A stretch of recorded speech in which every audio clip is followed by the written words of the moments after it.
வணக்கம் and welcome to ஷாந்தாஸ் cakes. இன்றைக்கி நான் உங்களுக்கு குவிக்காக ஒரு ஜிஞ்சர் ஃப்ரூட் கேக் செய்து காட்ட போகிறேன். இப்போ அதுக்கு தேவையான பொருட்கள் இங்கே நான் எடுத்து வச்சுருக்கேன்.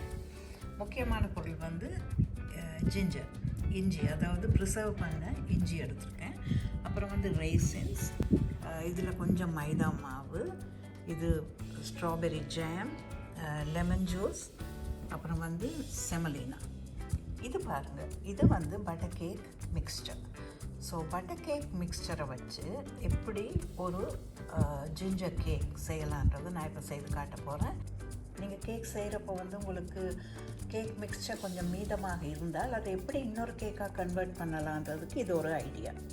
3 டேபிள் ஸ்பூன்ஸ் பிளெயின் ஃப்ளார், மைதா மாவு எடுத்துருக்கேன். 200 கிராம்ஸ் ஜிஞ்சர் ப்ரிசர்வ். பாருங்கள், இது இஞ்சி ப்ரிசர்வ் பண்ணது இப்படி விற்கும். இதை நீங்கள் சின்னதாக இப்படி சாப் பண்ணி எடுக்கணும். ஸோ இதில் மெயின் இன்க்ரீடியண்ட் ஜிஞ்சர் தான். ஸோ 200 கிராம்ஸ் எடுத்துருக்கேன்.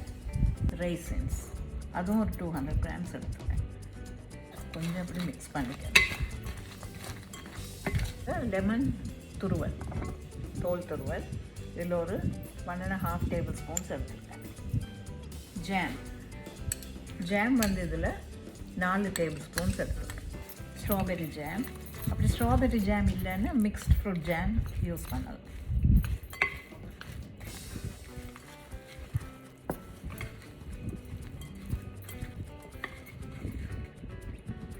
ரவை 200 கிராம்ஸ், ஒரு 1/2 டீஸ்பூன் சின்னமன் பவுடர், கருவேப்பிலை பண்ணது, வெனிலா எசன்ஸ் ஒரு 2 டேபிள் ஸ்பூன்ஸ் நீங்கள் உபயோகப்படுத்தலாம். Almond essence 2 teaspoon. இந்த கேக் மிக்சர் 150 கிராம் மிக்சர், எல்லாமே 150 கிராம். முட்டை 150 கிராம், சுகர், பட்டர், அப்புறம் மைதா மாவு, பிளெயின் ஃப்ளார், எல்லாமே 150 கிராம்ஸ் எடுத்த ஒரு கேக் மிக்சர். இதுக்கு கொஞ்சம் லெமன் ஜூஸ்,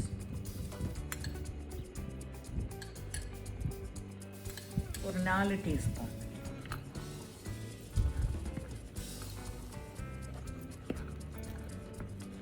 இதுக்கு பேக்கிங் பவுடர் எதுவுமே நீங்கள் போட வேண்டிய அவசியம் இல்லை, ஏன்னா அந்த கேக் மிக்சரில் பேக்கிங் பவுடர் இருக்குது. Okay, it's done.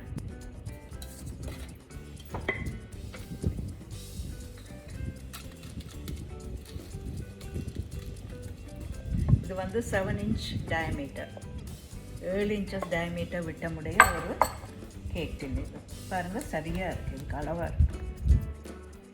ஏற்கனவே இது வெட்டி வச்சுருக்கேன். இதை நான் கவர் பண்ண போகிறேன். ஓவன் ஆன் பண்ணியிருக்கேன். ஓவன் 150 டிகிரிஸ் சென்டிகிரேடில் நீங்கள் போடணும். யூஸ்வலி நார்மல் கேக் 180 டிகிரிஸ், இது 150க்கு போடணும். எதனாலன்னா இல்லை ஃப்ரூட்ஸ் இருக்கிறபடியா. So it will take some time to rise. கிட்டத்தட்ட 45 minutes to 1 hour எடுக்கும். இப்போ இதை நான் பேக் பண்ண போடுறேன்.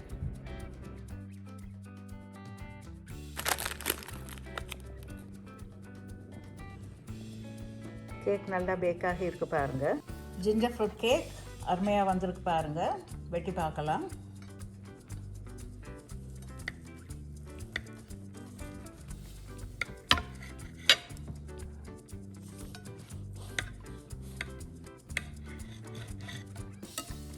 இது ரொம்ப சிம்பிளான கேக். எல்லாரும் ட்ரை பண்ணுங்கள். ஷாந்தாஸ் கேக்ஸை சப்ஸ்கிரைப் பண்ணுங்கள். மீண்டும் இது போல் ஒரு அருமையான கேக்கோடு நான் உங்களை சந்திக்கிறேன். Thank you.